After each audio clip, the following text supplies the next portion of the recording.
hello. It is Tuesday. So I am just grabbing a pair of my lovely new tweezers because there is a thread. I don't know where it goes. So, if I zoom it in, it's going to be up a bit from there because, well, it's on the roller bit. And go over here. You probably can't see it. Doesn't help, of course, of the great fat wobblitis of my table. But you can. Here, there is a thread, and I don't know where it goes. There it is. That's the end of it. So now to work out where it's supposed to be. I think it's supposed to be there. I could just see this extra thread. And as we all know, I'm very good at making mistakes. I really need no aid in this environment. But, yeah, that looks sort of right.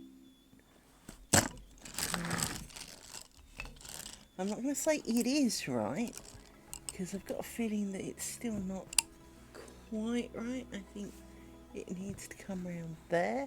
Yes, there. That's where it is. Right. Because of course, if we left it there, we'd end up with a loop. And a loop that you can't really do a lot about, which is something that we have struggled with the occasional square. And this really doesn't look straight anymore. I swear, this looks like a... I mean, I don't think it really is that bad. But as we've got a metre of it to go, and it doesn't reach all the way around, it is kind of hard to tell. Waves. But we are back. We are here to make some lace. So make some lace we shall. Let's chuck you a bit more over there, so there's a bit more space. I've got the three of you. I need 2 more on each, you three. You have already got your twist, so that's okay. So how is everybody today?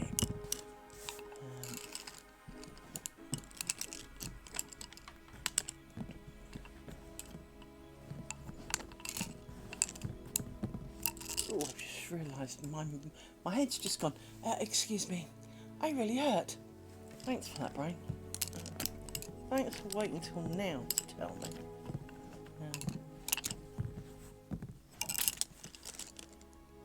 It is really wobbly. Maybe I need to turn it round a little bit. See if that makes it a little bit less duty. There you go. There you go. Oops. It's not a lot less wobbly, but it is slightly less wobbly.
That one horrible moment I thought the screw ups.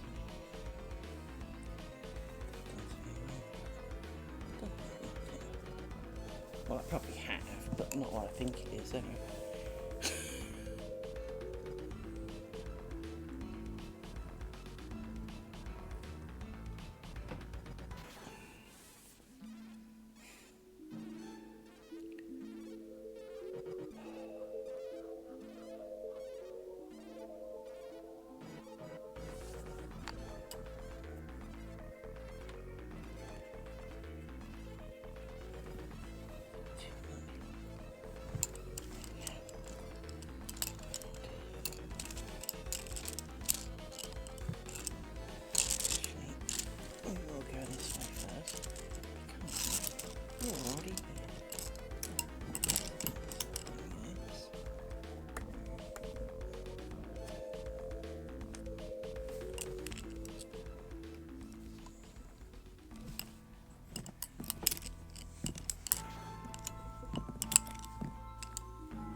usual form, I'm going to quickly put my fan on.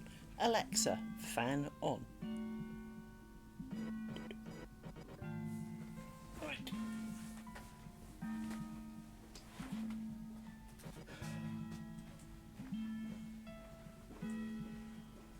Oi!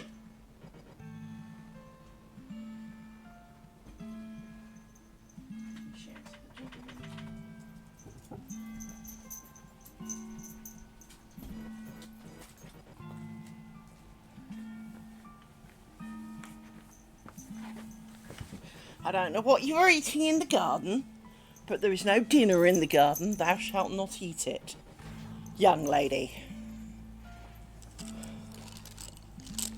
So, for now, let's put you on here to keep you out of the way. Give us more space. Get you.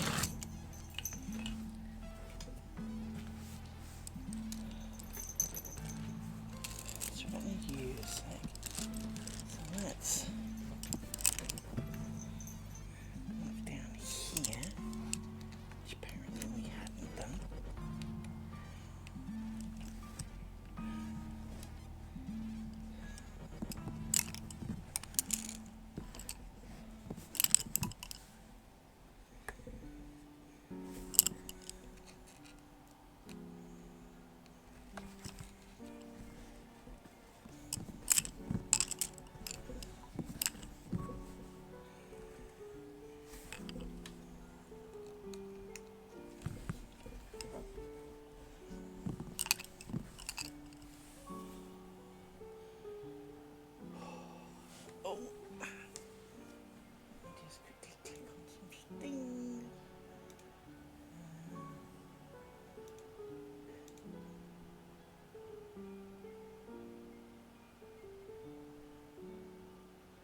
Oh, that reminds me.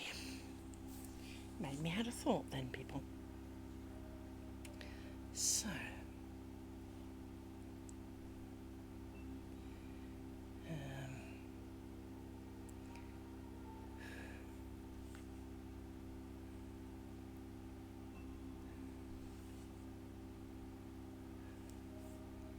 somewhere in here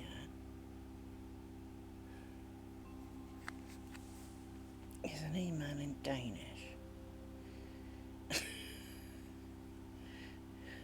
And in it is a tracking number. The problem with it being in Danish is I can't remember the words I need to search for because I'm stupid. So, let's see. It rains that fine again. Could have sworn it was Sunday. Did that? I got that mail. Maybe not. Oh, there it is. Check that code. There.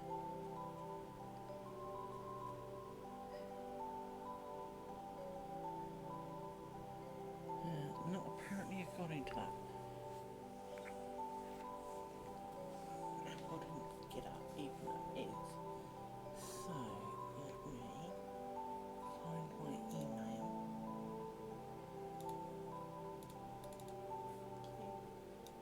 Inbox.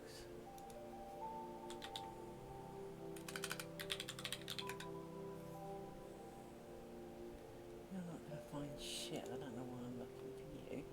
So it was Friday sometime.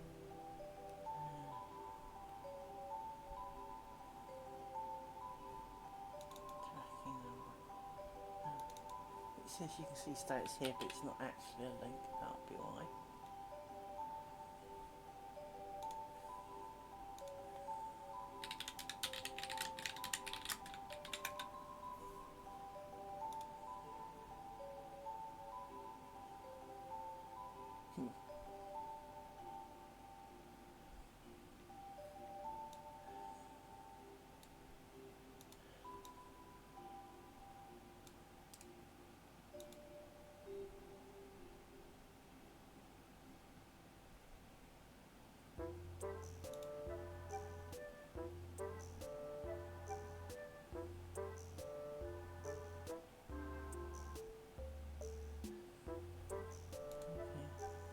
Interestingly, it gives a tracking number, but doesn't actually track. Considering that was sent Friday, so there's no, you really would have expected a, you know, it's not in the kind of waiting for processing or we've only just received the status. You really would have thought, yeah.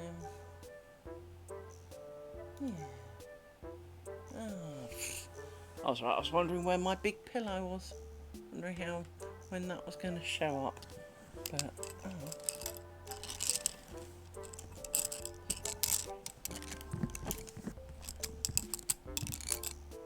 I mean, it's not like needed immediately after all. No, you don't get them. You do.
won't turn you around, and the reason we won't turn it around is because we still need to do the top, and I need to see what I'm doing.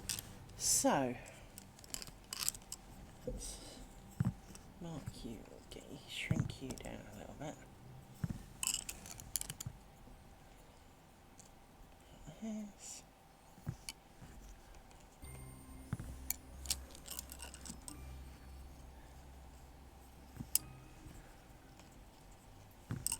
One, two, three, 5, 6, 7, 8. Make you a bit longer because we know we're going to shrink you up in a minute. So won't feel as long by the time we get back here.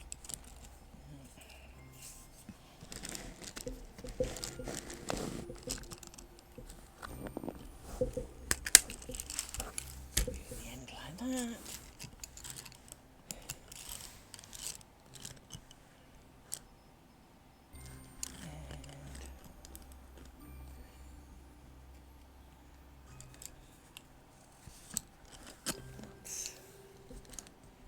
Both of you from here. 1, 2. Yes. 6, 7. So we'll need some of you at the end, but not just yet. You are the left. You will be the right. We need to work on the right. So let's get to the same point on the right.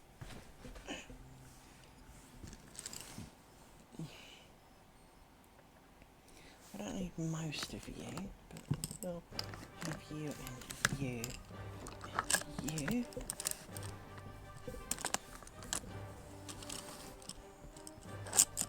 I'll put you on top over there and by. Make you longer.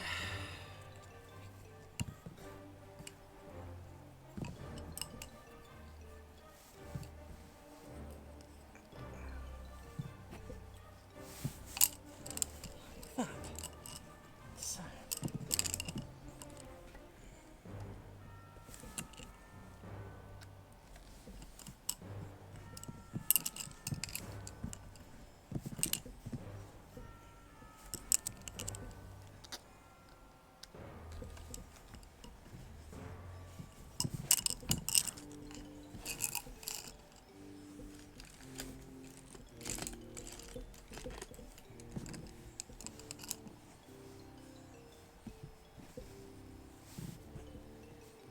Tidy you up because you've gone to the dogs.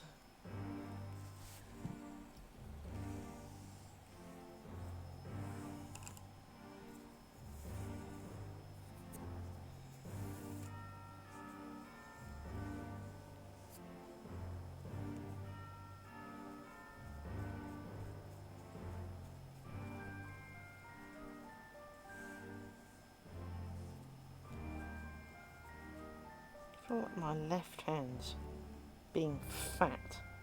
What do I mean by that? I occasionally get water retention, and when I grab my hand, it doesn't feel like it's grabbing with any strength because it's kind of meeting up before it should. So it feels like one of my fingers is swollen or something.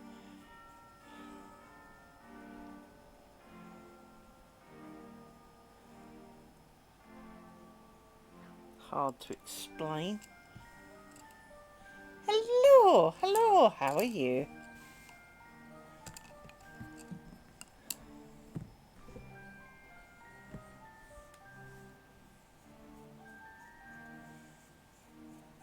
Just tidying up my bobbin a bit.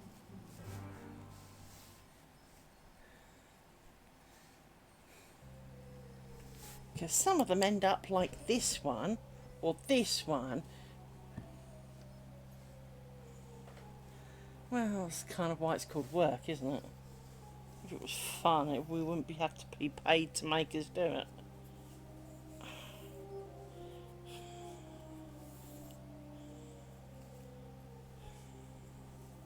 And it's not necessarily that we don't enjoy it on occasions, but there are times when we don't. It would not be the thing you would have chosen to do on a given day, for example.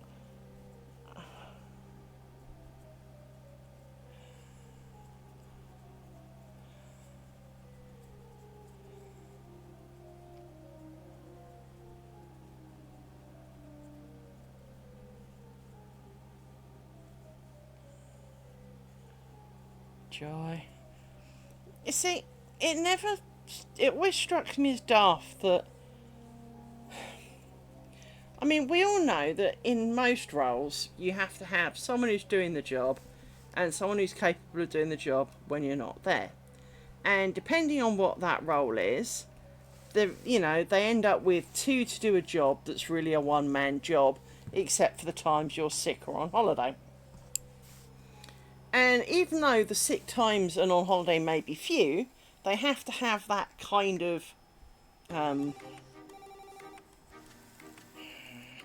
insurance that someone will be capable of the role should you not be available. And that's fine. But it also means that on a normal given day, it's kind of boring. And on days like that, you do wish that they would kind of accept that fate, and rather than give you inane crap to do that is nothing to do with you, that just makes you annoyed and grumpy, that they would say, fine, if there is nothing for you to do or your main part is here, one of you, rock, paper, scissors, and one of you can go home, kind of thing, right? Or one of you can choose to go home. Because that would make a lot of sense. If there is genuinely nothing for you to be doing, don't make us sit here like lemons,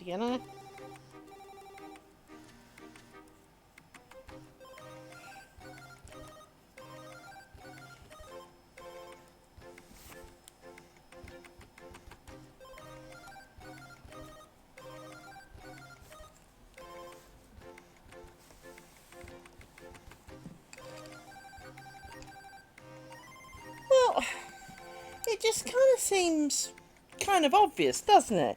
Because if you've got someone who hasn't got a lot to do, they will generally be a distraction for those who do, because they've got nothing to do. So they'll walk around, grab a coffee, have a conversation.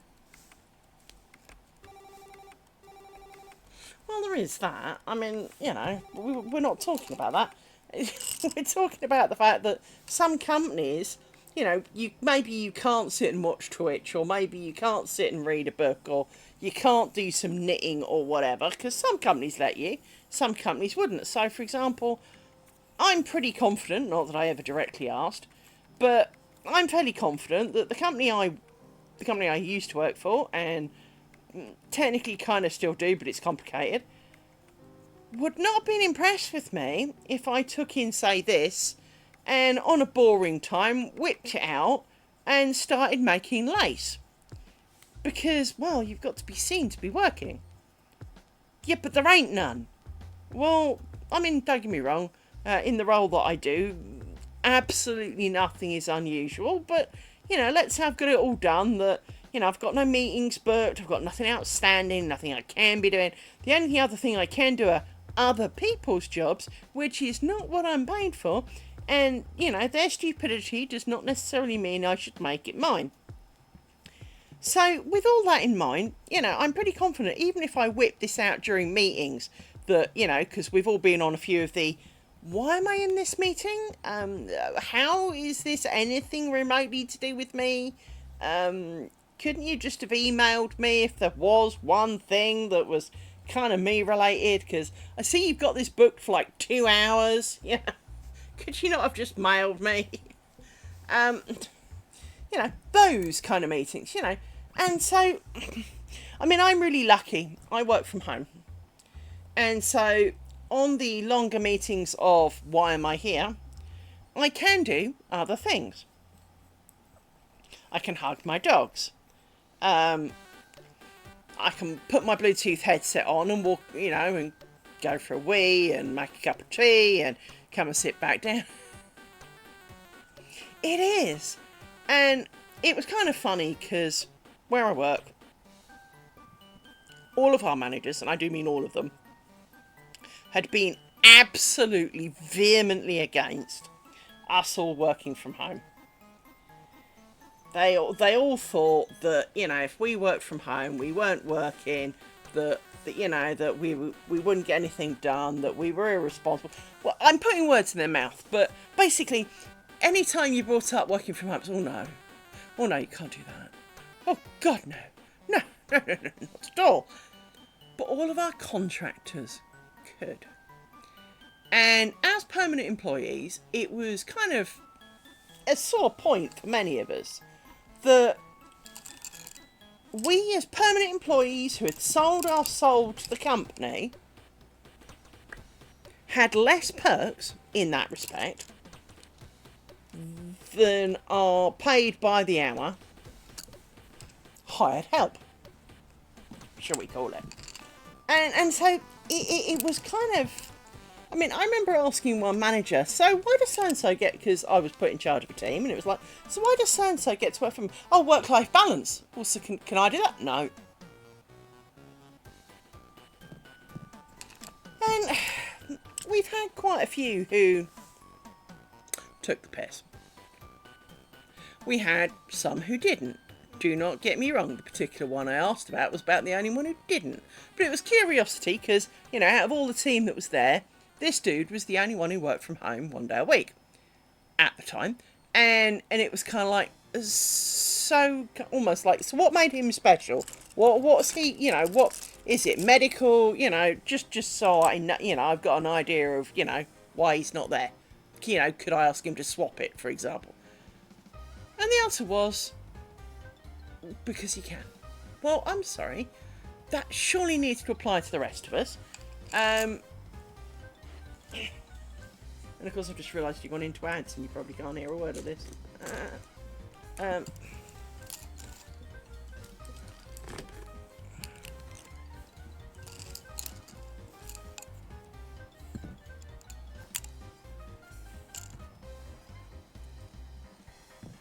Yeah, you missed most of that, don't worry. But yeah, our managers were always really against us working from home until, of course, 2020 hit. Then they had no choice. And when we did our jobs and built a data centre from our bedrooms, for want of a better word, and did a far better job of it than a team nearly 10 times our size, there was a little bit, actually, they didn't do too bad about it. Now, the moment going back in the office was kind of an option, oh, well, you've all got to go in the office at least 1 day a week, you know, for like collaboration. So we'd go in the office and we were given 2 days. I think it was Tuesday and Wednesday. And I'd go in Wednesday because I hate Wednesdays, and I thought, well, it'll break it up a bit going in on Wednesday. 9 times out of 10, nobody was there. So the whole point of being there for collaboration was a waste, because I, you know, as I say, 9 times out of 10, didn't see another living soul. So by 10 o'clock in the morning, I went, screw this, left, and went home again. Then at one point, it was briefly 2 days a week. And it was kind of like, oh, you've got to be shitting me. Okay, fine. So we all did 2 days a week, you know. And then some stuff came up. And it was kind of like, okay, I'll see that as long as, and I got it in writing, I will do this as long as this is the case. Deal, said boss. And from there on out, I was a home worker. The rest of the department were also then asked, kind of like, you've got a choice now. Do you want to be home workers or do you want to be in the office? This is your choice. Here is reasons why to be in the office, blah, blah, blah. And we all went, home, please. So we are. And now, of course, it's contractual. So we can't easily back out of it. I'm sure it annoys a few people that we work from home. I'm sure there's a few people who feel that we take the... Well, it was. It was one of our most glorious moments. but to be fair, and I will say this carefully, out of our team, the only people who ever took the piss are currently not in the team. Either because they're no longer at the company, or they're no longer in the team. And maybe that suits them better, that they're in a team where it doesn't matter. But we had managers who took the piss. So we had managers who would work from home on a Friday, and some shit went down. One of the guys tried to ring them. Ring, ring, ring, ring, ring, ring, ring, ring, ring, ring. Where the fuck? Ring, ring, ring, ring, ring, ring. Eventually, wifey answers the phone, and it's like, oh yeah, he's out shopping with the kids. Sorry, what? We had one manager who doesn't work for the company anymore, who... So, for example, Monday coming is a bank holiday, which is a public holiday here. We used to have one manager who, for example, would go to his holiday home, say next week, and he'd book next week off. Fine. He would probably have left at lunchtime today to drive down there, and it takes about 2 or 3 hours. No! It's not even like, the car's broken down, he's out, changing the wheel, I'll get him to ring it. No, he'd left his phone behind and sodded off out shopping. But as I say, we had one manager who used to go on holiday, and like 2 days before his booked holiday, sometimes 2.5, to avoid the traffic, you understand, he would drive down. But he also openly admit there's no phone signal where his holiday house was. Well, so you're not working then? There was no phone. There was no internet. He kept telling everyone about his holiday home and how nice it was, and yeah, none there. One of the guys also caught him out because they were having a chat one day, and but when it comes from your manager and they're the first person to say that they don't think you would do your work, it's a little bit of a salty conversation, isn't it? Because it's one thing for someone to say, well, I'm not sure that we get as much from the team if they weren't in the office, if they were also as dedicated. But when it's, pot calling the kettle black, that's not fair. But this guy, as I say, he did it countless times. Same guy. He would have a conversation with one of the guys in the office about how, on Good Morning Britain today, they were talking about this and they were talking about that. When did you watch that? Oh, it was this morning. Obviously, because it's called This Morning. But, it turned out he'd go for a coffee and spend 2 hours watching the TV. We weren't working then, because his computer wasn't in the kitchen.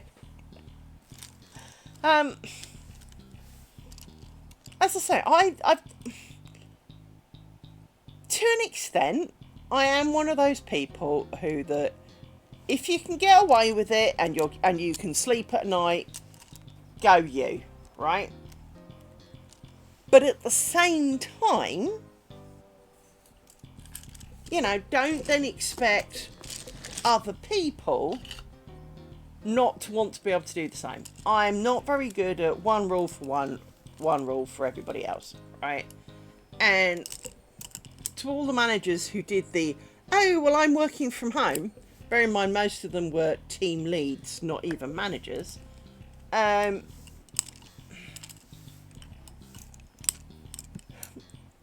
you need to kind of understand that your team is not going to like you for that. And we didn't. Because it is kind of rude to claim that you don't think the others will do it, basically because you don't, is the short answer. You are judging us to act like you, and you are acting poorly. So you are expecting we would do the same. But you have no proof we would do the same. you have no reason to believe we would do the same.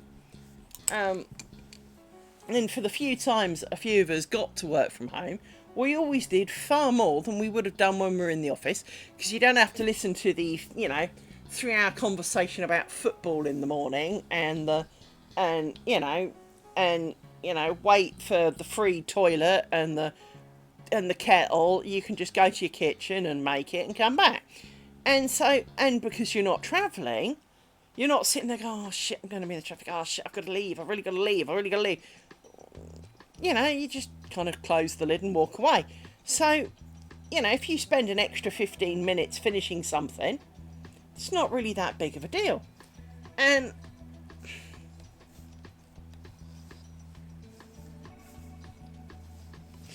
and that is often a big part of it, is it's not necessarily a deliberate, I'm not going to do as much work.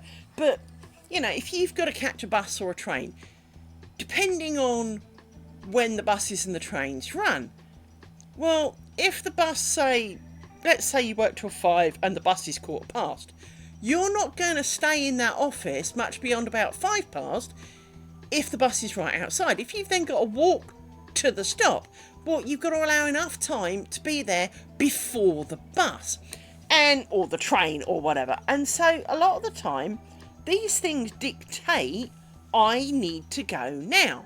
Whereas when you're already home and, maybe your family's piling in, it's like, I'll be with you in 10 minutes.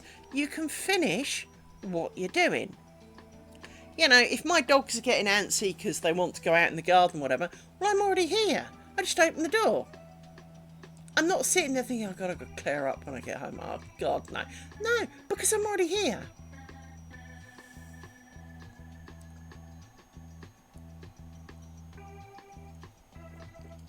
And I don't think sometimes, and it depends how frequent that train is.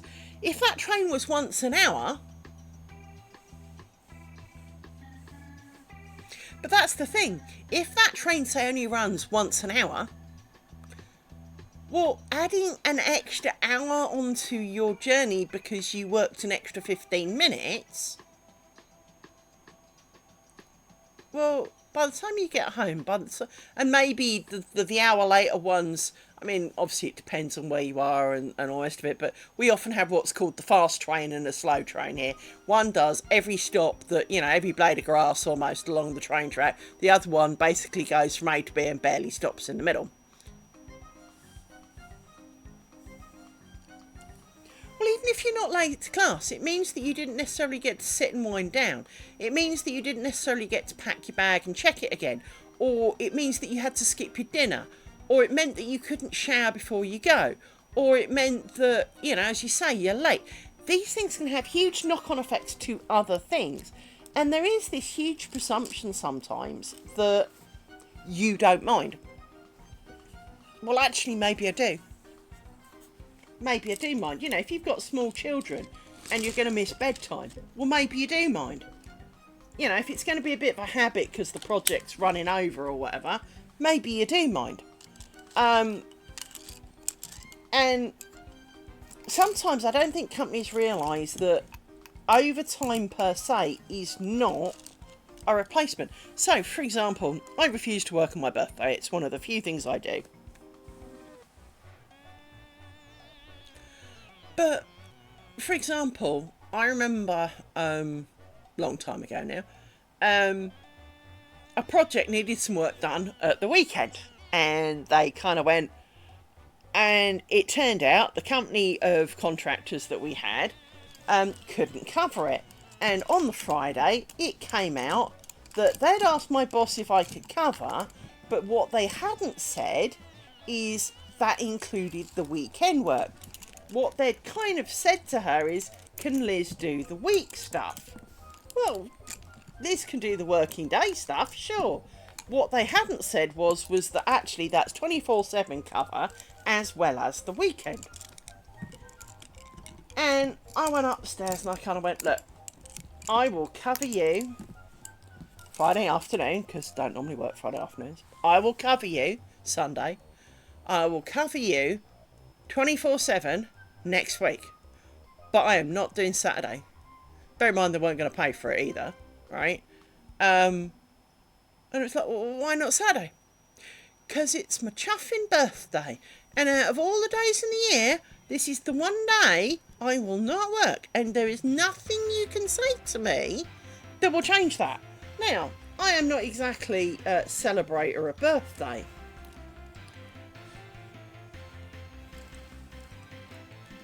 Well, exactly. But the point is if it's your partner's birthday, your kid's birthday, your parents' birthday, your own birthday, it is not always possible to go, oh, well, we'll do it next weekend or we'll do it on Sunday. Because if it's a birthday, you can't move it, especially if it's someone else's or a wedding or whatever. Now, I mean, it's not that you don't appreciate that maybe project is really important, because maybe it is. But also, this date has been set in stone for quite a while. They kind of probably asked first by being born or, sending invites out like a year ago. So you're not prepared to move it. And it's, it doesn't matter. Oh, but we really need you. Well, that's a shame. I'm already booked. It's my hours. I get to book what I like in it. You do not get first dibs on those hours. I get first dibs on those hours. You may ask me if you can have them. And I'm quite passionate on this one. And it is a hill I will die on. In that your contract, my contract, most contracts state, we will pay you X quid a week, month, whatever, for so many hours a week.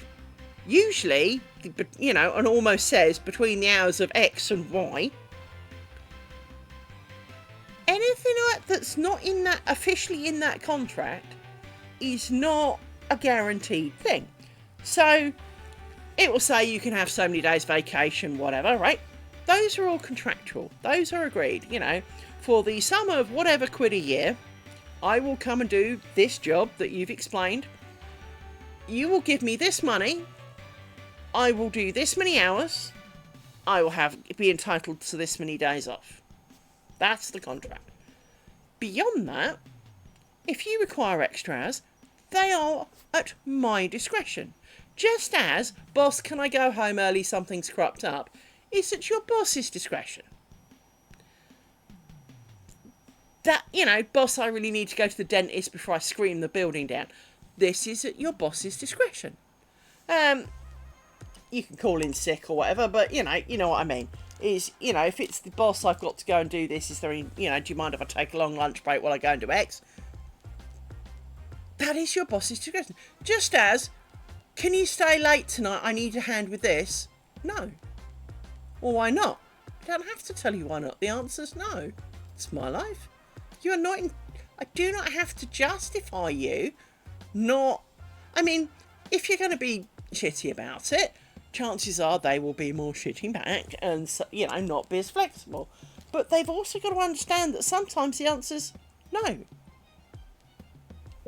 Sometimes that answer is, sorry, I've got stuff planned for this evening, or I've got to go and do this. I've said I'd, pick so-and-so up in, in town, or, I've got to get ready for this. It's the school, something to do with the school, or it's, not everything is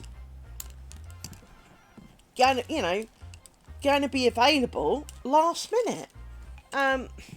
If you ask in advance, sufficient notice, maybe. But again, if you've got weddings or birthdays, they are not movable. Hey, best friend of 20 years. Well, hey, best friend, I know I've known you 20 years, so you don't mind moving your wedding because my boss needs me to, go and restart a server, do you? I think the answer will be yes. You'll miss it. Sorry. It's some things are not movable. Whether it's child, family, child, parents, ill in hospital, then chances are you want to spend your time with them and, prattling with some spreadsheet or whatever you do for a living. it's really not one of them right now. You probably don't even want to do it on the bits when you're contracted to do it, let alone extra ones. You know, there are companies don't always. I've always found that companies go on about swings and roundabouts, darlings. It's swings and roundabouts. Yeah, but only if you're the winner. Have fun.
Got a very dry mouth today.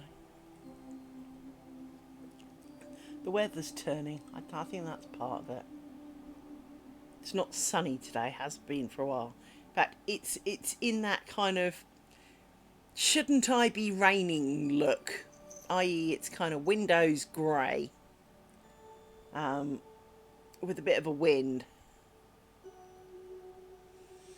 You know, if the rain came down like Armageddon, it wouldn't be a surprise. It's not quite dark enough for an Armageddon yet, but it could be the pre-runner of an Armageddon. You know, it's the we're thinking about it, we're plotting Armageddon here. Um, do, do, do. Oh.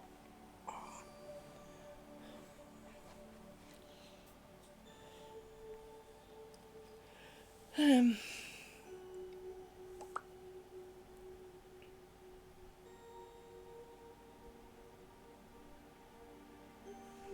So let me.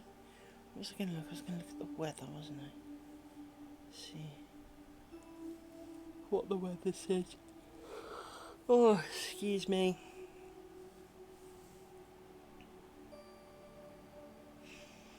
So there is a above 0 chance of rain, but it's small. Um, but that there is chance of rain.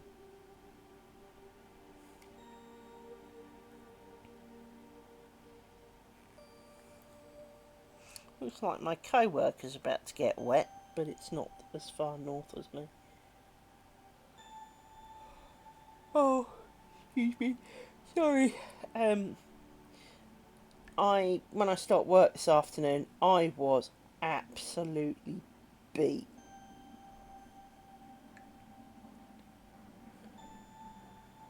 I was so tired.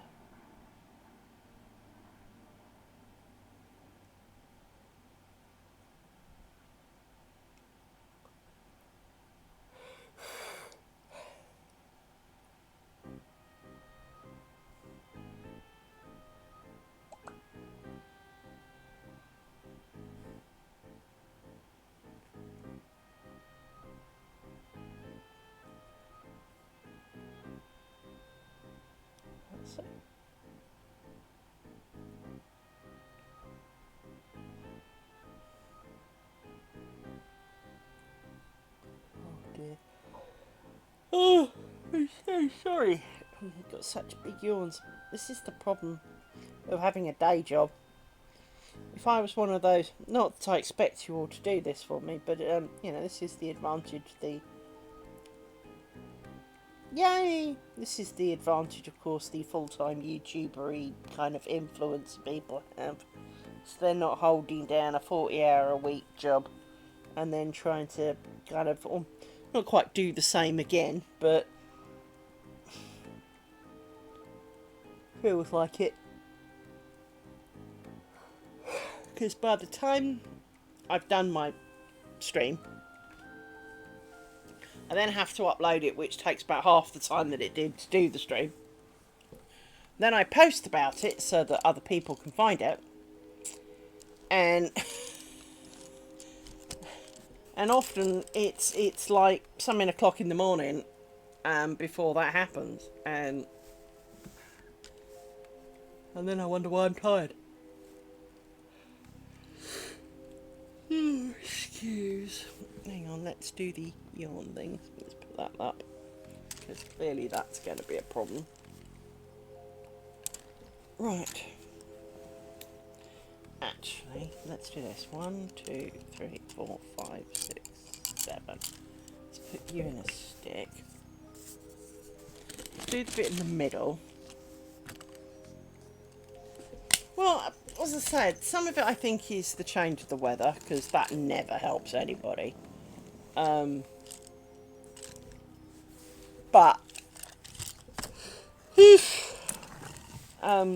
sorry. It is just one of those things, is that there is only so much a girl can do, and I am definitely struggling, so I'm not gonna lie about it.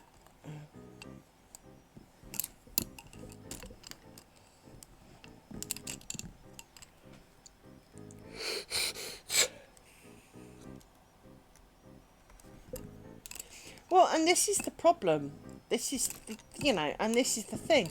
Because I do this and hold down a job, I do struggle with motivation, because sometimes my brain's just like, I need not to. I really need to just, like, sleep, nap, comatose, you know, preferably for a really long time. And I can't. Because, well, I've got work and this, and I feel bad if I don't get on with it, because, well, it won't happen if you don't do it. And you know, I do know that when we finished the strip and we're in the bit where we had while the survey was happening and all the rest of it, I'd been getting up to a point where I had, I won't say a lot of viewers, because, well, clearly that's never been a thing, but I was getting like 7 or 8 people as an average for my viewings, and I'm now back down to 4 or 5. Now, I know that that's not a lot, but that's like a 50% drop in people. And you know, obviously they got bored, and you know, I know it's a fickle thing. I mean, as I've said a few times, you know, to an extent, you know, half of me doesn't understand why any of you come, but I also know that I watch streams of people doing things, and I can't justify necessarily why I enjoy watching it, but I like their personality. I'm not necessarily going to try or do what they do, but I enjoy watching their streams, so I will. And it is that, you know, it's not always entirely qualitative justification as to I am here because I'm trying to learn or anything. It's just because I happen to like it. But yeah, I mean, so this is why I struggle, is that half of me does not expect anyone ever to come watch my stream, and half of me is disappointed when people don't. And I mean, especially when you see some of the dumb crap that, you know, gets millions of views on YouTube, there is a little bit of you that goes, Well, you know, how come people will watch that crap, but not this crap, And the answer is, of course, like a lot of things, that it's not necessarily what you do, it's how you do it. So, for example, now I haven't really looked into the platform Kick, okay? It's because this one's good enough for me. But I heard today that there is drama. Well, it is. It was always like when in this country on exam day, inevitably there's some kid on the TV receiving their exam results. And there was always the little bit of me that was kind of like, well, how did they pick them? What made them so special? Considering, sort of like 20,000 children are receiving exam results today, why him or her or whatever, right? But as I was saying, I became aware today of something that I really think society needs to take a long, hard look at themselves. Now, when we were all at school, and I'm talking like, infant, junior age, like, in the kind of 7 to 9 age, i.e. you're under 10, but you're old enough to kind of have memories and a few morals.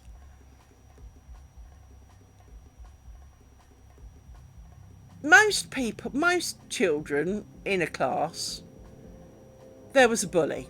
There was always a school bully, whether it was the same year as you and he covered many, but there was a school bully, and there was also one kid who frankly wore all of it. I was that child, right? But there's been a problem on the platform Kick, I believe. Now, as kind of legal disclaimer, it was not me, I was not there, right? But in essence, a guy has died. And it seems he died while streaming. Moreover, the kind of things that were being streamed, which had him in it, and I say that with deliberation, basically it was a load of people picking on him. There's videos of them firing paintballs at short range at him, and if you've never had a paintball, they fucking hurt.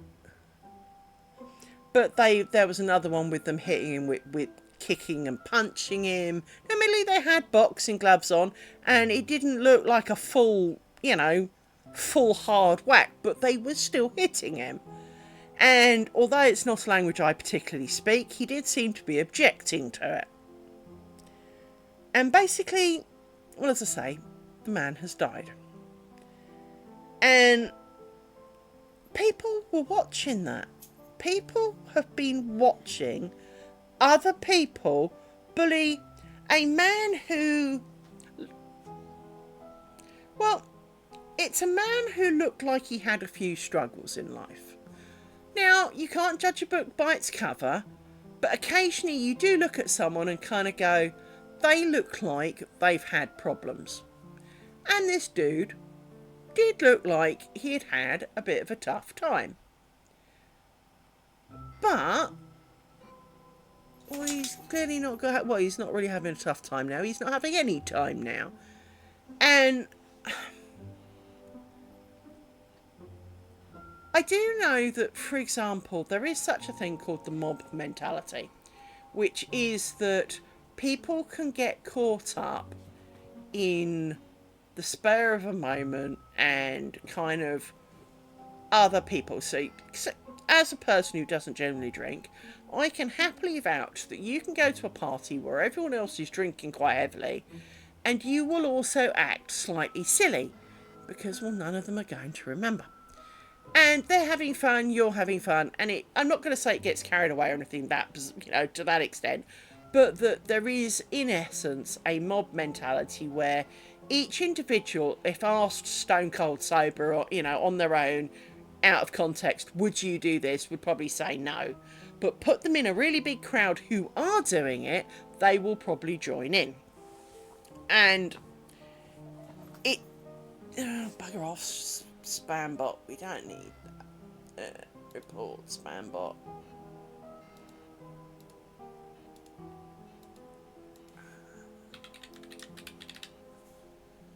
And so, you know, as I say, I do know that, because I saw a couple of clips, that there is, you know, when they were punching this poor bloke, it was not, it clearly wasn't, they were whacking him as hard as they could. So as a one-off incident, you might have gone, well, they were just being silly and it got maybe a little out of hand. But the fact that, well, this is kind of where it's going. The sad part is, how do you prove it's not? How do you prove it's not consented to? Now, he didn't look like a man who'd agreed to all of this, but maybe he had. You know, and again, you know, if you cast a few aspersions, so a hypothetical situation, if you have someone who is a little bit mentally slower than some of the others, chances are if they get told that, you know, we're not going to be friends with you unless you agree, we will make your life awkward if you don't agree, they will, and that's all done off camera so you have no idea, they will come along and say, yeah, I'm agreeing to do this, you know, because, well, they have agreed. They just didn't entirely do it by choice. And I think, you know, this is where the kind of person I was watching talk about this was kind of making the point, was that just because you may have agreed to something, consent can be withdrawn. You can say, no, that's enough. And while I do not speak the language in question, I really got the impression that he was not keen on it anymore. And, you know, his body language and everything else. Now, bear in mind, as an autistic person, I am not exactly the queen of reading body languages. So if I think the man has said no, he probably did. And he certainly... Now, we've all kind of gone, you know, we've all know that, for example, you can tickle a child and they might be screaming no because it's, you know, they're laughing so hard, but they are actually enjoying it. So just because the word no, it becomes difficult. But in a legal sense, it's kind of, if they've said no, it is no longer consented to. Irrelevant of the fact that, you know, well, maybe it wasn't actually that bad. Because how bad it is irrelevant. But there's things like they're putting substances in his mouth and, you know, who knows if that's what he agreed to. You know, it's...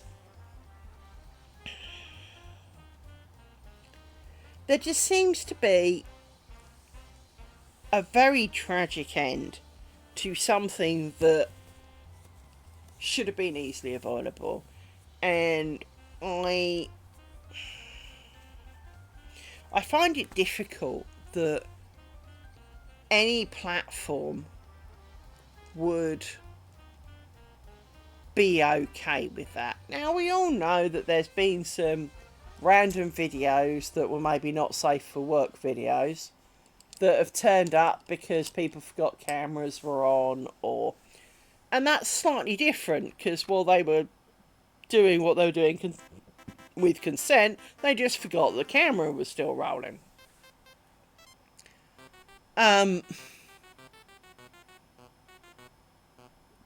But to go to the point where someone... Now, my own view, because obviously they are having to apparently do an autopsy, even if the people were not the direct cause, they surely have to be a contributing factor. Because if he was not consenting and he was not enjoying it, he will be, to an extent, stressed. So anything that then happens that is potentially as a result of stress, well, they've contributed to that. You know, the straw that broke the camel's back. So, you know, I think we're all in a position where we need to take, you know, we can all watch a video of, I don't know, man falling out a tree, you know, being head-butted in the butt by a goat, whatever, and laugh at it. But at the same time, there are times that you watch it and you go, that's not funny. Here, the man or the dude in the thing is not finding that funny. Now, and that's the difference. Because if it is genuine pain, if it's not, oh my God, what an idiot am I, look what I've just managed to do. It's, you know, it becomes you're laughing at someone at their vulnerable moment. Yeah, you're laughing at someone at a vulnerable moment. And we are just as responsible then for encouraging these people almost as much as the people who actually did it. Because obviously if no one was going to watch it, they would stop because, well, no one's watching it. So if we don't watch, you know, as we Joe Public don't watch it, surely it will die out a bit. I mean, you're never going to kill it properly because bullying has happened since the dawn of time. But in terms of, you know, if they're not making money out of it, they'll go and find something else to do. I mean, you're probably not old enough. I don't suppose you're old enough to remember Jackass, are you?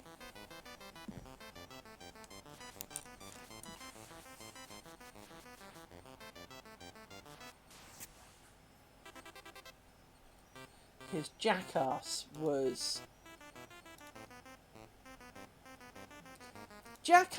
basically a bunch of grown men doing dumb shit. But it was consensual. It was stupid. There was often much pain. But it was consented to by the people. They did things like whack golf balls at them, drop bowling balls from a height on them, fire them out of cannons, those kind of dumb things. But they were consented to, and many of them got quite severe injuries from some of it. But they absolutely volunteered.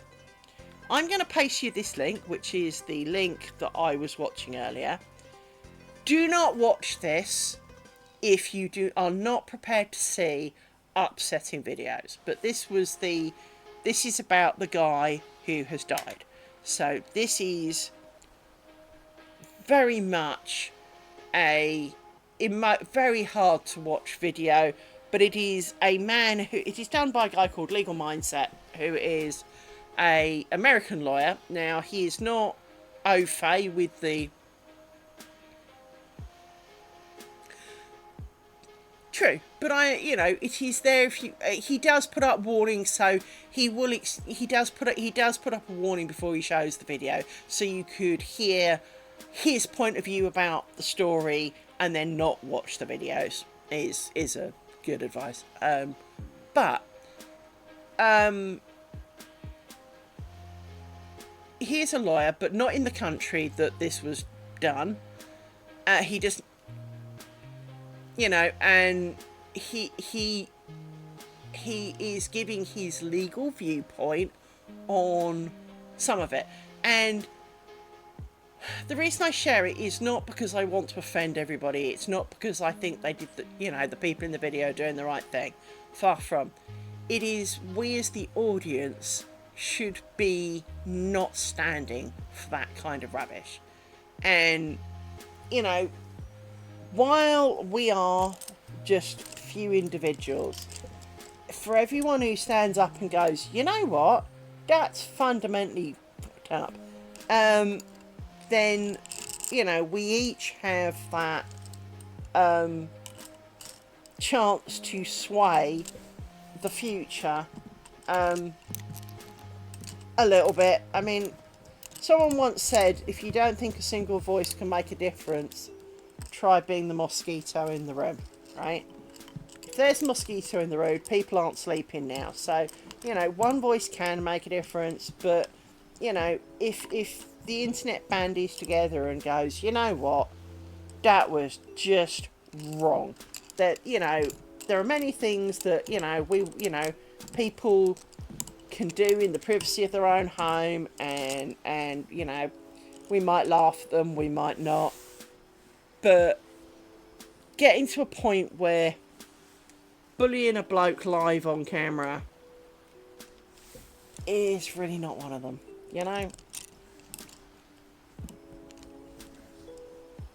So yeah, he goes a lot more into detail about it, so it is, as I say, in my mind, it's worth watching, just to understand what's gone on, because, of course, you know, it's not appeared on BBC News, it's not appeared, you know, in a lot of places, so I feel that it should be heard about.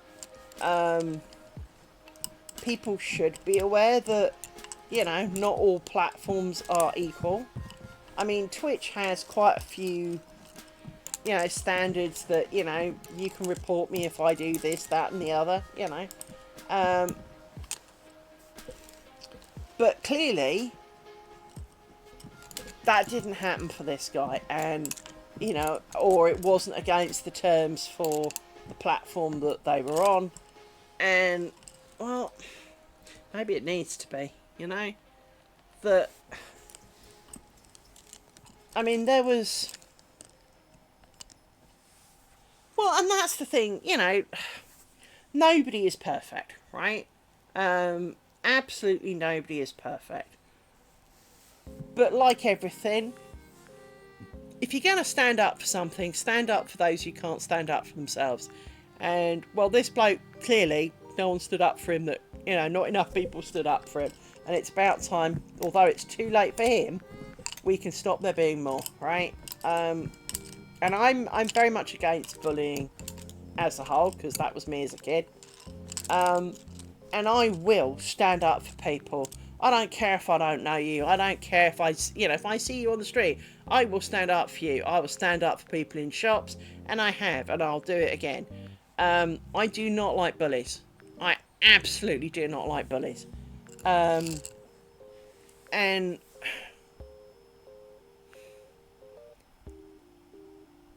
I really do feel sorry for this poor guy. I don't care if he was short a few marbles. I don't care if, you know, maybe he wasn't the best human being on this planet. Still doesn't make it right. And especially not for money. Because obviously, you know, much as I make, I think we worked it out the other day, it was almost cents a video here. But, you know, whether you're making 2p a video or 20 grand a video, you should not be, of all the things to be making money from, seriously, how, you know, you shouldn't be living with yourself if you feel that's an okay thing to do. It strikes me as very disturbed.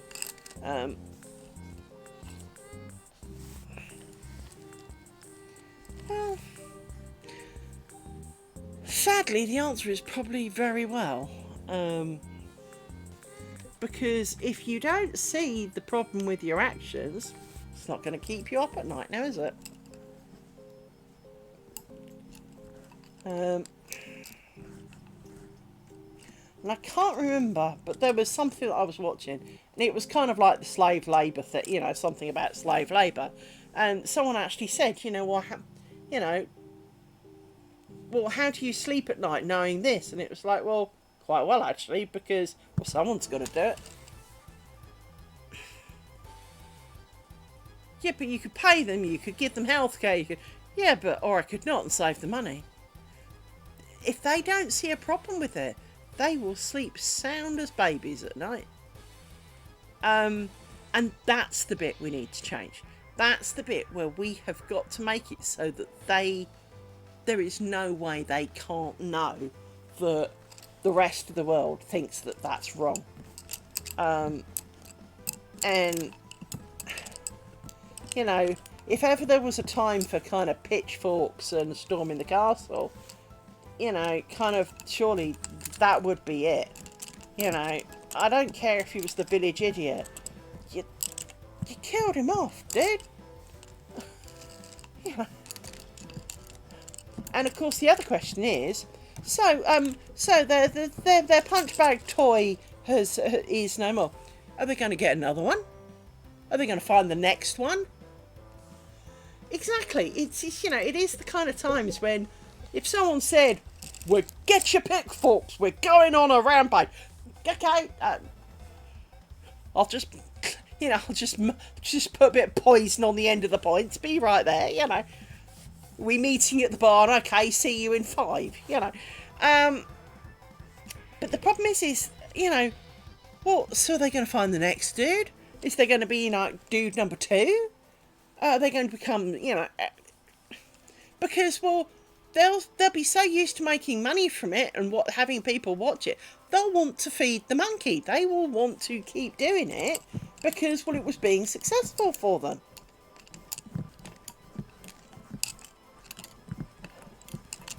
And when you consider that, you know, for example, some of the beauty influencers, cough, right, who have lost millions of viewers over, you know, some petty bit of drama, these guys need to sink. Their channel needs to, you know, 100% disappear off the face of the earth. You know, it needs to be blacklisted on every computer ever in the history of ever, kind of thing, right? And whether they broke the terms and conditions of the streaming platform, that's one thing. But morally, they should have you know, they have morally broken. Well, let's think about this, because he didn't cover this. When somebody dies, there is involuntary manslaughter, and murder. Okay? Involuntary manslaughter is things like you left a cable on the floor, you didn't tell anyone it was live, they picked it up and they died. That is involuntary manslaughter because you did not set about to kill anybody, but you did not make any steps to do so. Manslaughter is when people die as a result of your actions, but you were not intending to kill, such as you were driving, you mounted the curb, you killed some people. That's not necessarily murder because you didn't set out to kill them, but through your own ignorance and careless actions, you did. It is a fine line between involuntary and manslaughter because obviously the involuntary is you could have done something potentially, but you may not even have been present when it happened.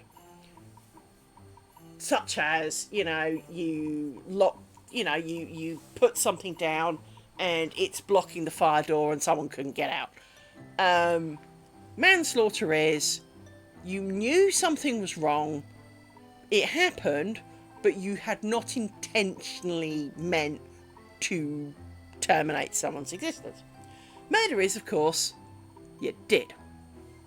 And certainly in British courts, that would probably fall under, let's say they did not intend to kill him, because part of the videos they were choking him at what they, you know, in the past they had choked him. I don't know what they were doing at the time of his demise, so I can't comment on any of that, but there is a video of them choking him, feeding him substances, wailing on him, hitting him with paintballs. So they do seem to kind of pick on him an awful lot. So even if it was involuntary and they did not mean to terminate him, they still succeeded. So it is either manslaughter or involuntary manslaughter. And I would expect, as a non-legal person, manslaughter, because you successfully terminated someone, you were doing actions, and he died while you, by the sounds of it, while you were doing actions, because apparently they slap him and he's unresponsive and realise he is no more.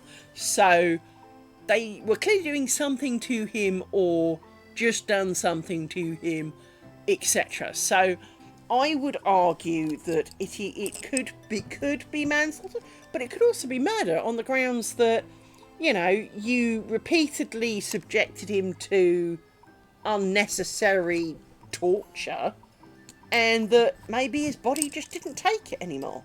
And that would then, you know, arguably be a variant of murder. So, I don't know. But I do feel that there certainly should be a bit of a wake-up call for them. Because, as you say, it is hard to believe that morally they were not aware of their actions. That they were not aware that that's not right. Yeah, and that generally, I believe, is manslaughter. That kind of thing is the... You may have taken it a bit too far, but... which is why it's not murder, but it is certainly then manslaughter. As my understanding goes. As I say, not a legal dude, so, you know, can't exactly, you know, I am not aware of all of the true legalities of the difference, and I'm sure there are many. But I find it hard, as you say. I mean, as I've said, they probably sleep pretty well, which is just disappointing, because you'd like to think that they wouldn't. Well, it's maybe something that you can bring up in a class. You know, hypothetically, you know, if this is a situation, you know, it is something to use as a study point, as an example of, you know, if you were a lawyer, if you know, defending or even prosecuting, you know, what would you use as your examples? What because it's current and it's a case you can follow, case you can learn information about along the way as more and more comes out about it. I mean, it's not going to be pleasant, do not get me wrong, but I mean, a man died. We shouldn't be happy. I mean, I've always said this. Now, this is going to sound like a segue, and lots of my things always do. I'm a dog owner. At some point in Pooch's life, there often comes a time when you have to make that decision to take them for their final trip to the vet, which is a one-way journey. And sometimes it is a clearer cut decision than others. And I have said this many times. It should hurt.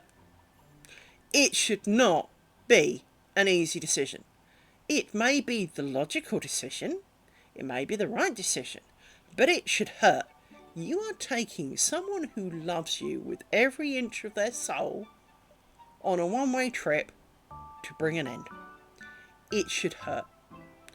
And watching the video, the full videos that Legal Mindset shows, now bear in mind he doesn't show all of them, but he shows a few clips. He shows one video and a few clips. They should make us uncomfortable because they are wrong. They should make us uneasy. They should make us upset. They should make us angry. So with all of that in mind, it would be a good thing to suggest in class. Because it is a valid legal especially if you're not involved in it and not going to be involved in it. Yes, exactly. It should make us sad. It should make us upset. It should make us angry. It should bring out every single one of those emotions, because somebody died. Now, it may be he had an aneurysm and that technically what was going on was irrelevant. But it's still hard to believe that it had no sway in the... Now, think of it this way. You're really tired. You know, I know you're not driving, but, you know, you're driving home from work. You're really, really tired. You stop at a junction. And someone steps out in front of your car as you pull out. You knock them over, they bang their head, they die. You were barely moving 5 miles an hour. Technically, your direct action did not kill them, but they still died. You still killed them, though. Does the fact that you were tired make a difference? Technically not. But it certainly didn't help. And, you know, as a lawyer, this would be part of your thing was, well, it didn't help. You might have had better reactions. You might have spotted them if you weren't tired. You might have. You can use the doubt that tiredness was a contributing factor. And I'm the queen of logic. And logic and law are very intertwined in that sense. In that if the rule says X, the logic says if thou dost this, X is true, right? And I know there's often some grey, and I'm a little bit more, you know, dubious with some of that part of it. But, you know, like everything, it's the, you know, much like the human body is a complex organ made of many, many, many, many, many things. You know, the fact that you needed a wee could be distracting you from your driving and meant that you hit somebody. Now, technically, needing a wee was not the cause of the accident. But it kind of was, because if you hadn't needed a wee and you'd have gone first, or maybe if you hadn't been stuck in traffic for 3 hours and your bladder had filled up, but it was a contributing factor. And it is one, you know, as I say, it is one of those parts that you do kind of find yourself going,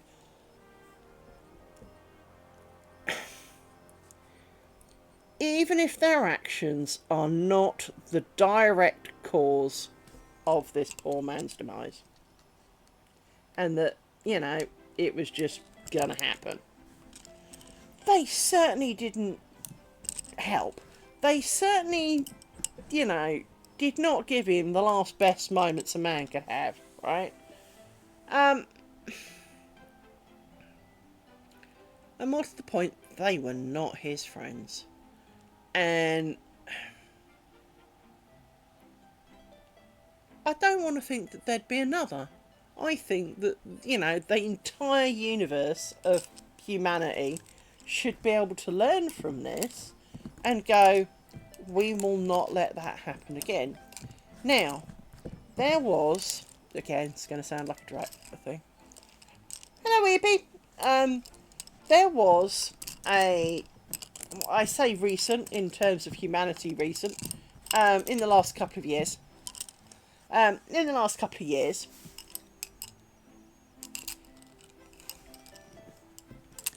Hey, Nick Kisser. So, a few years ago, a dog got away from its owner, and as a result of getting away from its owner, it got hit on the motorway and died. And obviously, we are all sad. The dog's name was Finn. Why do I know this? Because what came about was Finn's Law. The problem is although the dog was chipped, the council, who cleaned up the poor demised animal, did not scan the dog. So the owner spent months looking for him to find out, a while later, oh yeah, he died months ago, right? So if we can do that for a dog, we can do that for an individual. And so, you know, I do encourage people to, I won't say watch the whole video, but certainly watch the video. And should we hear of some way of supporting that, you know, to get this removed from places, I mean, obviously, I don't think, you know, Twitch would allow it, but, you know, from other platforms of lesser quality. I mean, I'm not going to pretend that Twitch is high up there, but it at least has some standards and morals. And they always deal with my spam bots, so, you know, I'm kind of good with that. But if, you know, if someone reported this, you know, if you'd like to think that if there was something like that that happened on channel, you know, whether it's animals, people, or otherwise, Twitch probably wouldn't stand for that. And it would be very quickly dealt with, I would imagine. I mean, we have heard of Twitch, you know, there are stories of Twitch streamers who have lost their streams for a while investigations happen. They will err on that side, and that is the right action. Does it hurt the Twitch streamer, especially if that is their core income? Yeah, of course it does. But to have someone die on stream and who's been bullied for quite a few videos, humanity needs to do better. We, you know, we need to insist that humanity does better than that. And so, you know, I hope that, I do hope that they are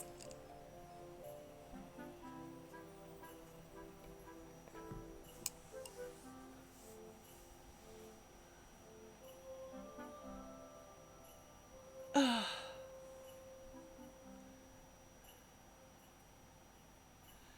10 hours. Oh, happy day. Neck kisser, you have my sympathy. I mean, a job's a job. I'm sure they're paying. Well, they better be. But yeah, as I said earlier in stream, there's a reason why it's called work and not fun. You know.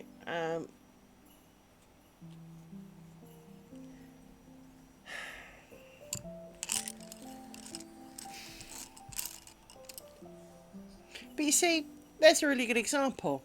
If humanity could be trusted, right? If humanity could be trusted, Netkisser wouldn't have a job. Because you wouldn't need security. Because people could be trusted not to be assholes. But apparently, we can't trust them not to be assholes. So we have to get teams of people to ensure that they're not.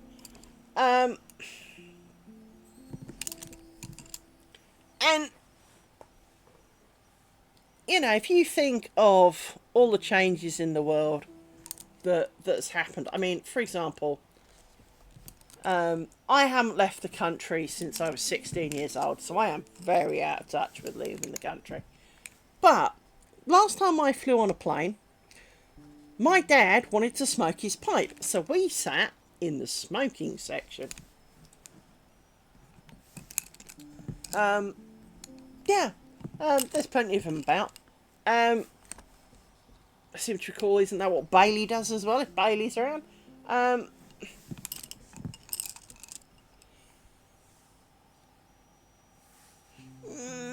It's a similar theme, right? Making sure that the world...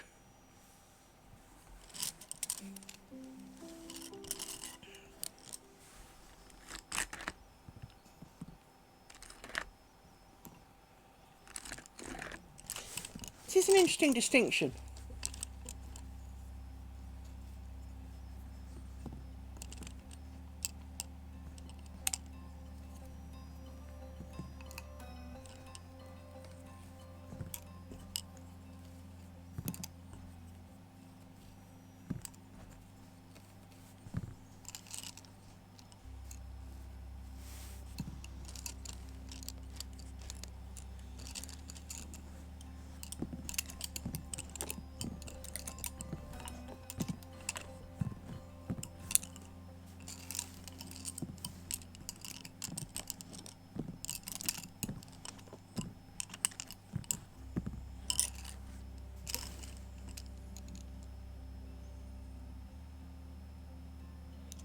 Take care.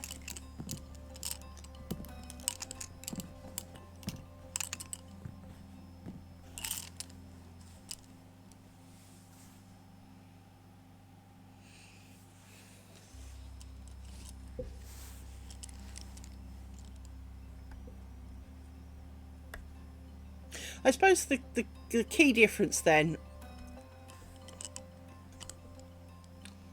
yeah, I guess the key difference then, Netkisser, is you're more in charge of the building security than the actual people per se. Yeah, you're not necessarily policing the people, you're policing the buildings and the activities and the staff rather than the public kind of thing, I guess.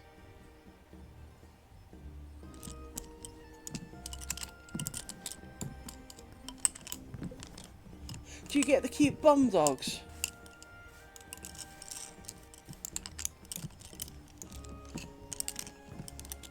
Do you get sniffy dogs? No.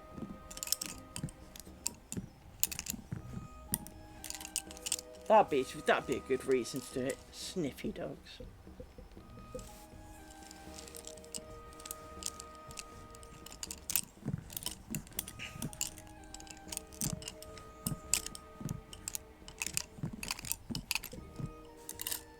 But again, you see, you wouldn't need to do that if there weren't idiots, you know?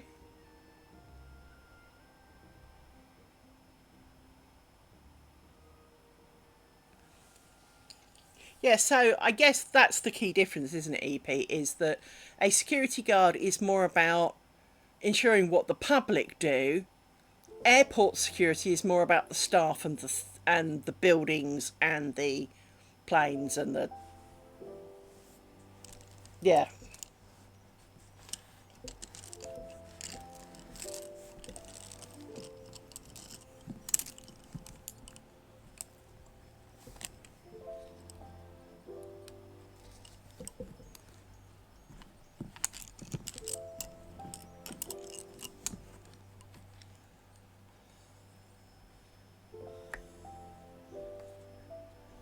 Really? Wow.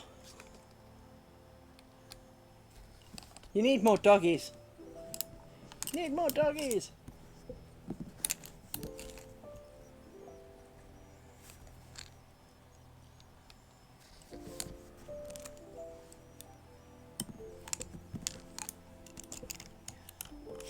So, you still need more sniffy dogs. Because sniffy dogs are cool.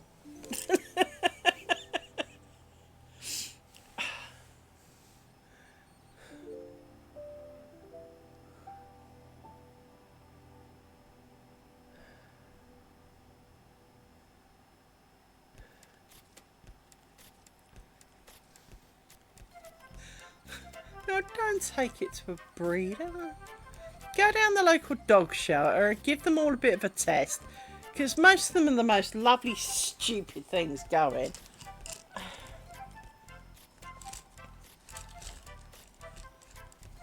Get more sniffy dogs. Recommendation. You need more sniffy dogs. You can borrow this one. It'll go off at the merest hair trigger of nothing.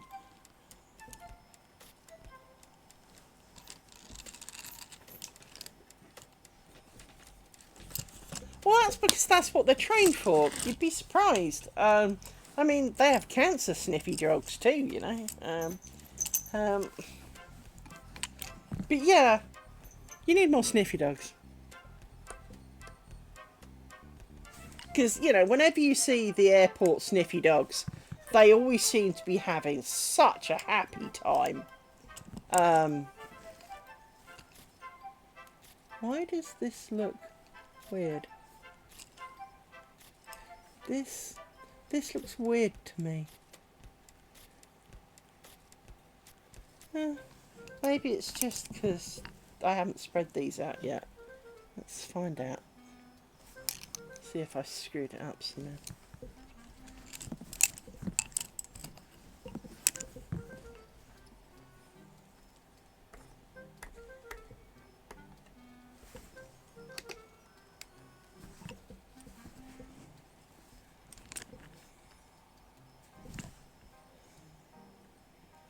Need a pokey thing.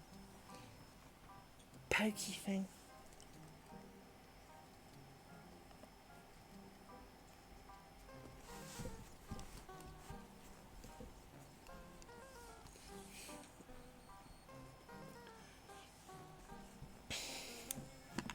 Well, one of the things that I think I've always kind of remarked upon is that somebody else's job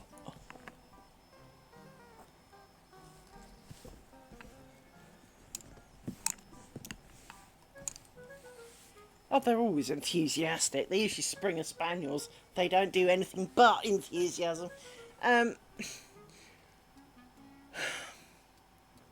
Everybody else's job always sounds interesting because it's not your own.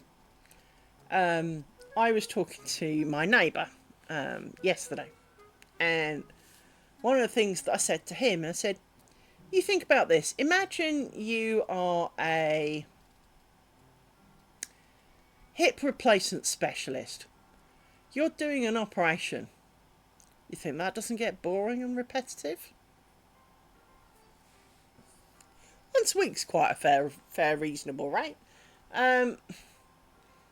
Brain surgery. I mean, you'd like to think, oh, you know, we always go, it's not rocket science or brain surgery, but you think poking around in some grey matter isn't kind of repetitive? I mean, it's got high stakes to it. It's still kind of repetitive. Mainly because we haven't entirely mapped what all of the brain does, so the only amount of brain surgery we generally do is very limited, and so therefore probably quite repetitive. And I think that's part of the problem with most things, is that complacency can come with repetition. And hello, doing one of the most repetitive hobbies ever, right? It is easy to be distracted when you're doing something as a repetition. And even though the first time you do it, it's this big, awesome, magical, holy shit kind of moment, it's diminishing returns. Now, at least with something like Netkiss's job, it is different people. But it's the same building. It's the same, generally the same sets of people going through the building as in terms of staff. So from that point of view, it's probably kind of repetitive. Every day.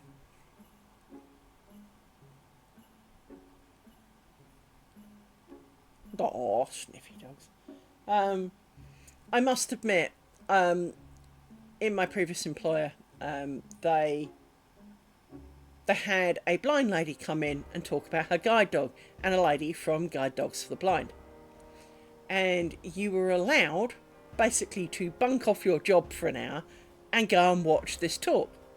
Well, untoo surprisingly, there was a dog in it, so I signed up for it because, well, as a child, I did a lot of 10-mile walks for Guide Dogs for the Blind, so I was kind of interested. And it was kind of amusing because obviously there was the puppy who was a puppy in training and the actual guide dog. And obviously the blind lady had the guide dog. And obviously, although he was semi-off duty, she couldn't work out at one point. You could see it on her face. She was getting really puzzled as to why he was being fidgety. Well, of course, the trainee puppy was getting treats, and he wasn't. But this poor little tiny puppy, I mean, he wasn't like, 6 weeks old puppy, but, he was like 3 to 6 months kind of old. This very athletic, energetic ball of slight, mainly untrained fur was, being bribed to stay still with treats.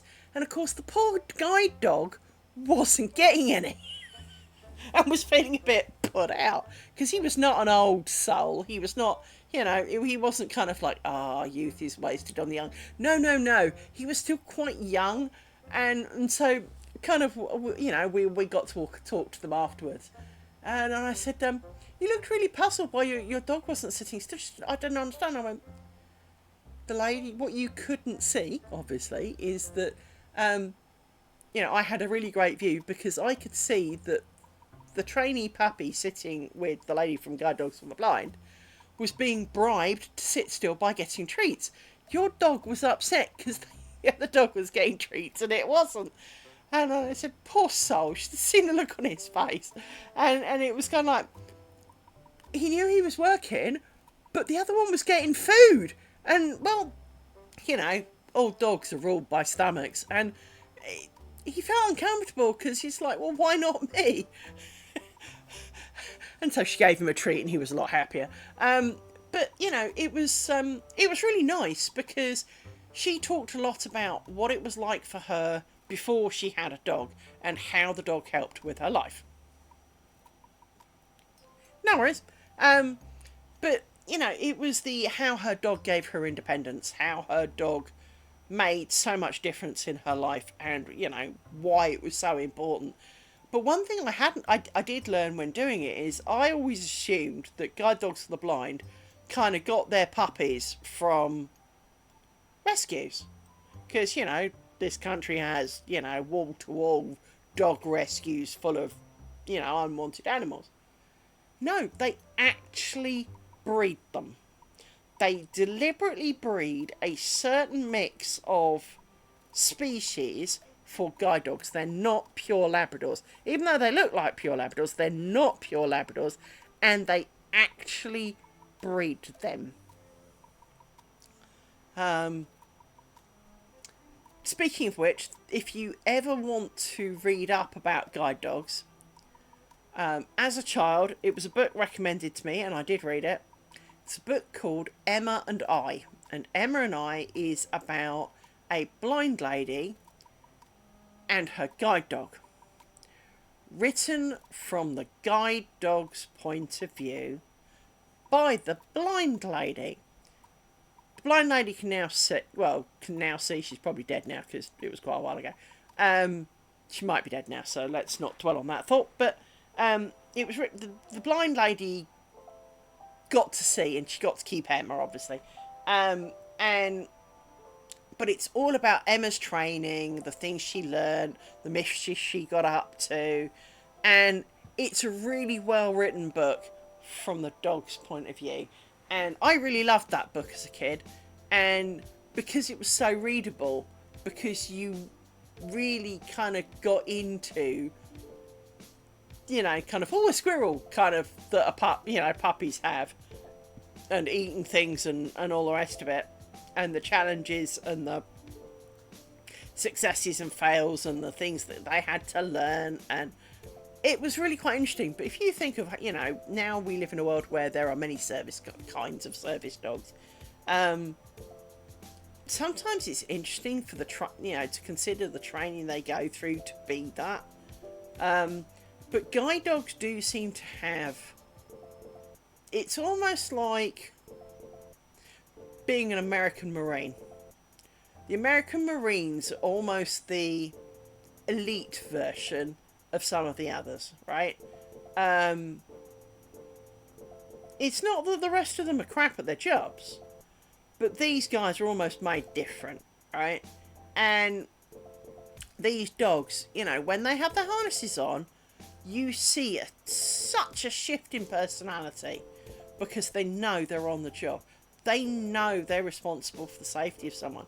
And even though we don't speak the same language, and we can shout random words that we hope we taught our dog and they know what to do with it, by putting the harness on, those dogs are so different. And it is, you know, I have never seen another service dog like it. Service dogs are all. So many of the service dogs that you see on videos, you see about, walk around more like a pet. Hiya, Mickey Ketsme. Walk around more like a pet, and then stop and do their service thing. and notify, you're a bit, your blood sugar's too high or whatever it is they do. But they, for the rest of that time, they act more like a pet.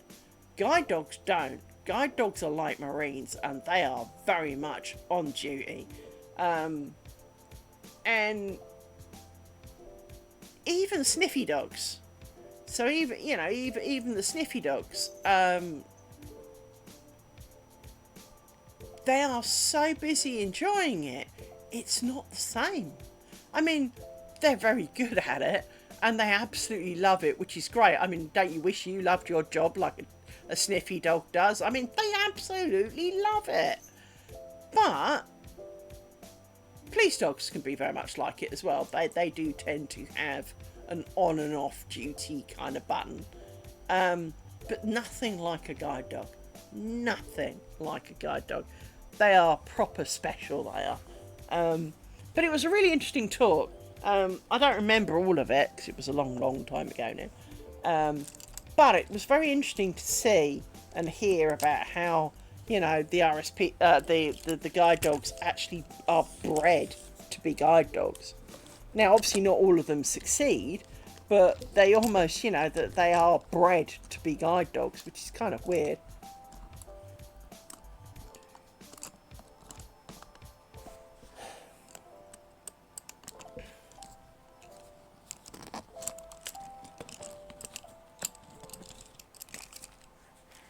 So how you doing, Mickey Ketsme?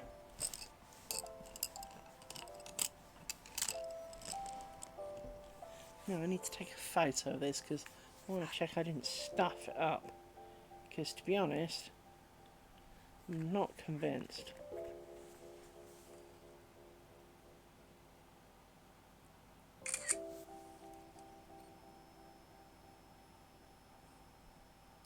Looks a bit wonky. In fact, looks quite a bit wonky. So these are not tight enough.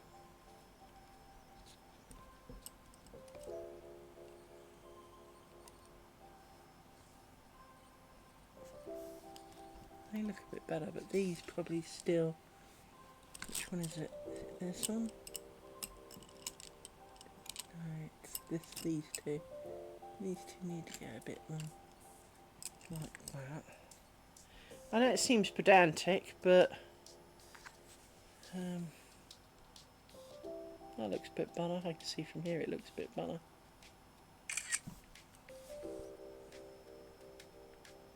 Still a bit loose. Still a bit loose from these.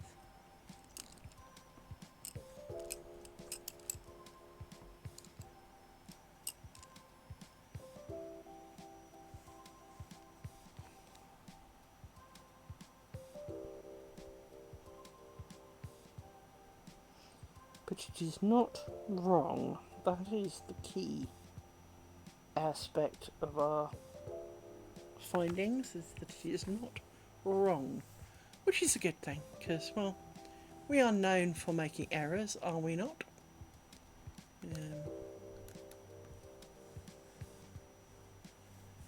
So let's put these up in a stick. That's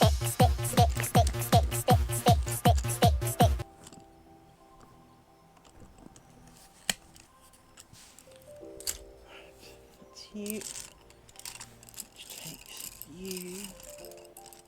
1, 2, 3, 4,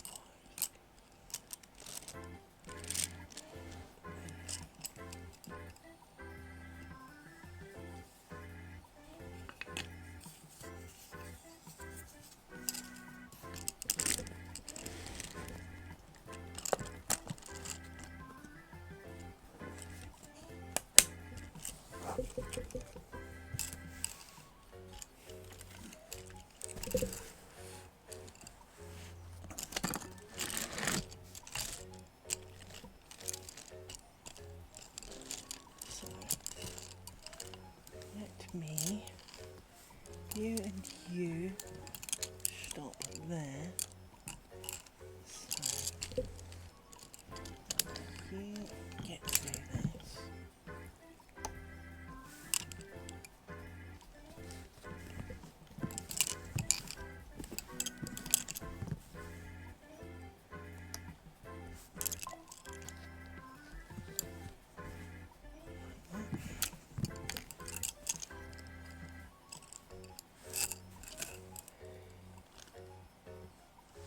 Now, you get to come this way.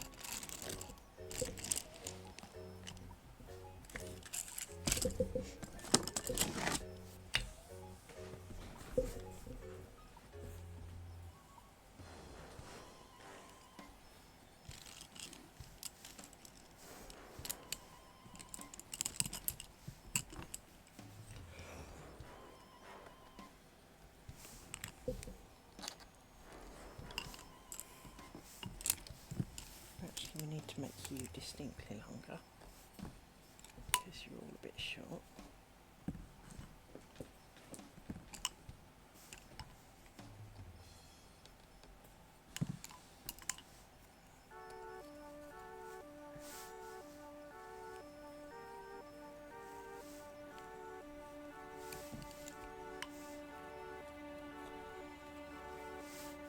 It's a bit long.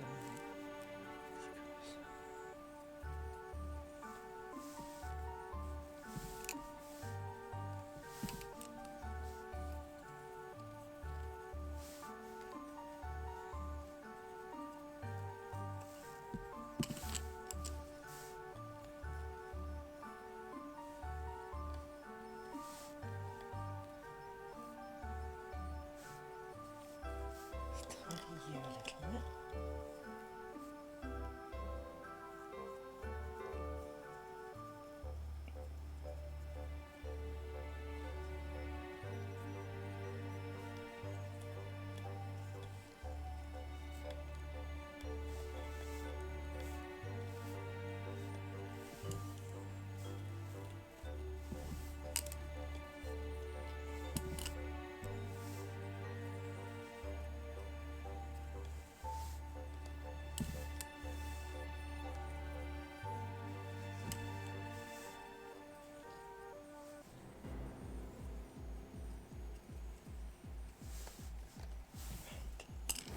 Done you, done you.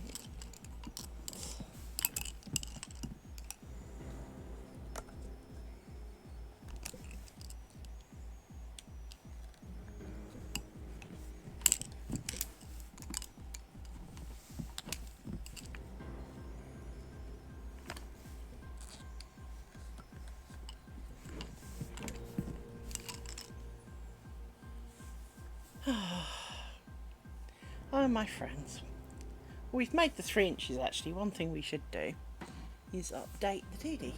Hang on, let me update the doody.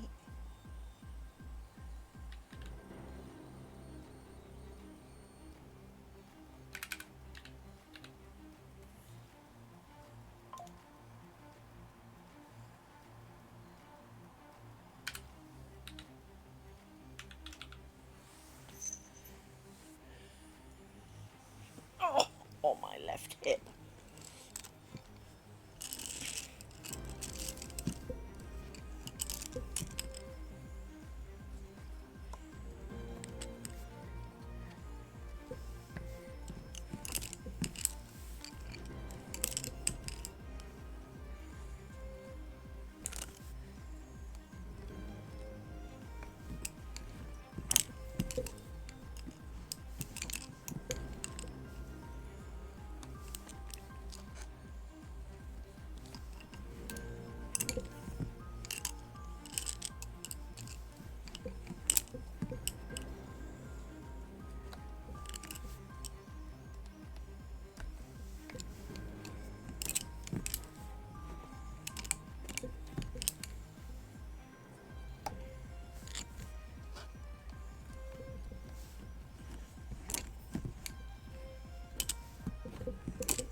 we've actually got like an inch sticking out the back.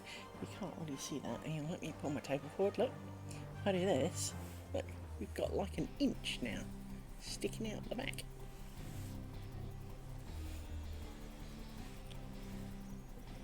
So we will have to, at some point, once it's long enough to go round my doody, we will have to stick him on the back. And work out how we're going to stick him on the back. Because as much as that seems weird, he is wider than the brown part, which is the width of the thing, but at the very beginning he is, the strip of plastic is at a slight angle, and it's wider than the pinholes, so I might have to stab some holes in it, but it's not really a problem. It's just slightly annoying because, well, it's just slightly annoying, you know.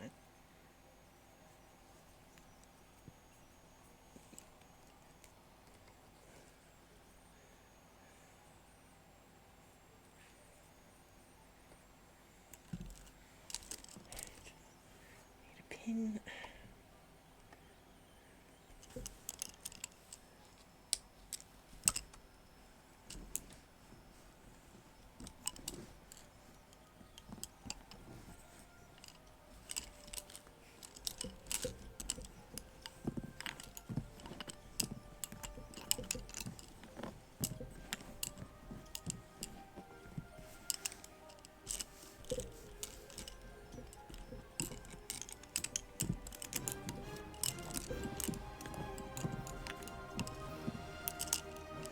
You seem to be getting longer.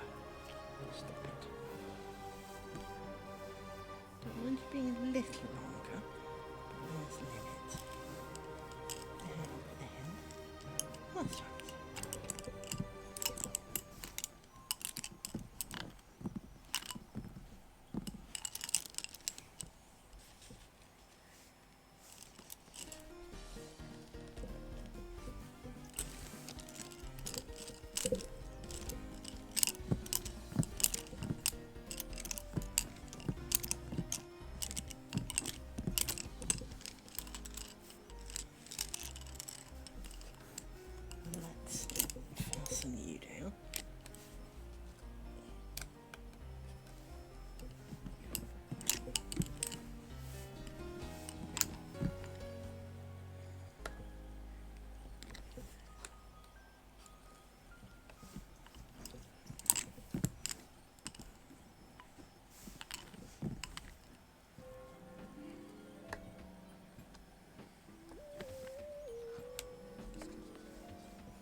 what I haven't heard at all this evening?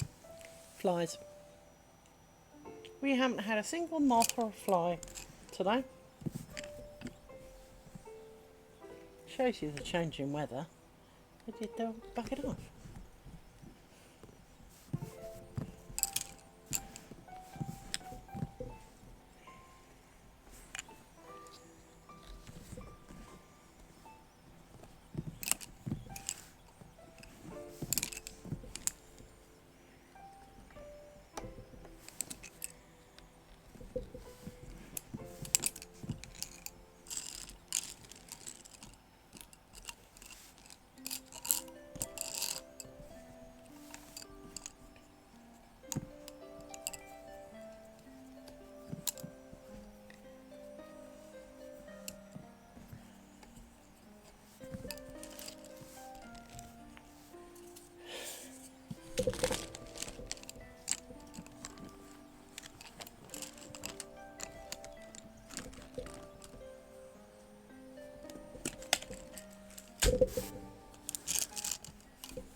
Don't look like you or where you should be. You should be there. That's it. That's where you should be.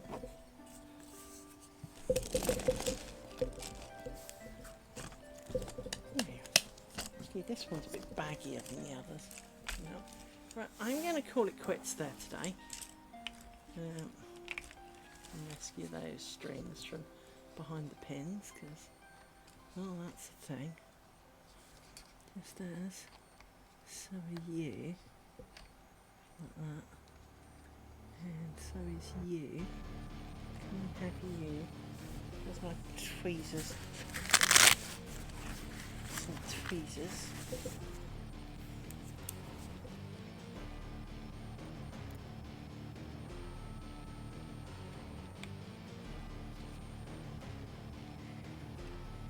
Yeah, the wrong side with that pin.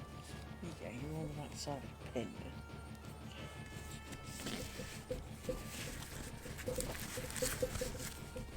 So,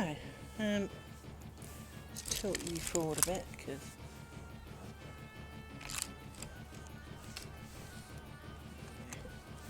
that helps keep you all out of the pins. Right, as I said, I apologise, it's only 9:30, but I am absolutely whacked today. But we have made it past our 3rd inch. We're kind of 3.25, I think, if we're getting picky. I'd say averages at about 3.25. We have peaks and troughs after all. But, and bear in mind these inch marks are not actually accurate, but we know this. They're slightly on the short side, deliberately. So, I'm going to bid you farewell for the evening. I thank you for attending. I will be back in about 22, just under 22 hours time. Thank you for coming. I hope you have a good evening, stroke day, wherever you are. And I shall see you tomorrow. Bye-bye, everybody.